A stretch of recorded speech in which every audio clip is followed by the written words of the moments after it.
shirkan jaraa'ida uu ku qabtay hotel Imperial ee magaalada Hargeysa la taliyaha madaxweynaha ee arrimaha asxaabta qaranka iyo doorashooyinka Maxamed Muuse Abees ayaa jawaab kaga bixiyay hadalkii Dr. Maxamed Cabdi Gaboose oo aanu meesha ka saareen hadalkaasi oo ahayn mid ku saleysan xaqaa'iqa balse uu uga gol lahaa inuu bulshada kaga doonayo taageero waxaanu Mr. Abees ku dheeraaday taariikhda dhinaca siyaasadda ee Dr. Maxamed Cabdi Gaboose oo xusay in uu cafiska uu bulshada ka dalbaday aanu ahayn kii ugu horeeyay balse uu soo taxnaataniyay ilaa iyo dawladii marxuum Maxamed Xaaji Ibrahim Cigaal madaxweynihii hore ee Jamhuuriyadda Soomaaliland isagoo arintaasi ka hadlayna waxa uu yiri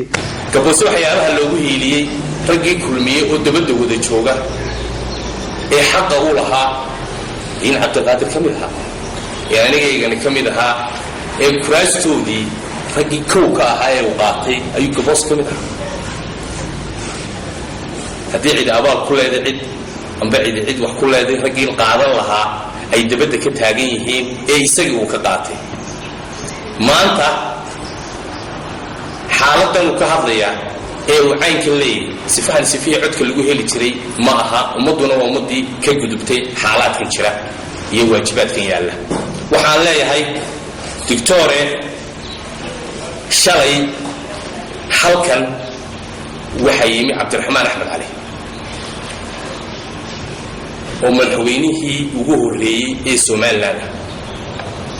ayaa ka soo degay halkan qorca ka soo degay oo Hargeysa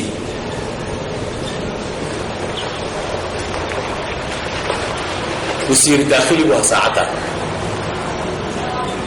mustaafirinta ninkii ku dhawaaqay ayuu horta kowka galgalashadan iyo abaalabadan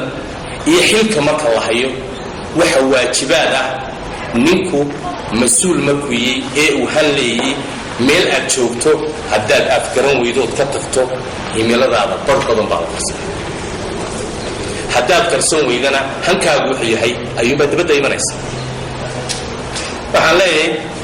anigoo aad ugu dheeraanayn oo isagu badkaysa soo dhigay waxaan leeyahay halkaad isku qashay maanta ayuuba horta ka taagantay ummadda reer Soomaaliland halkaad isku qashay ayuuba ummadda reer Soomaaliland aad maanta ka taagantay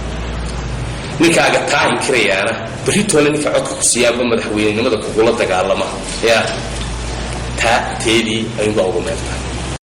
dhinaca kale waxa uu Maxamed Muuse Abees oo xusay in Dr. Maxamed Cabdi Gaboose uu hore u sameystay ururo badan oo dhinaca siyaasadda haddana uu hayo mid cusub loogana fadhiyo inuu iska dhaafacayda isla markaasina uu siyaasadda uga qayb qaato si wanaagsan taasi oo u horseedi karto horumar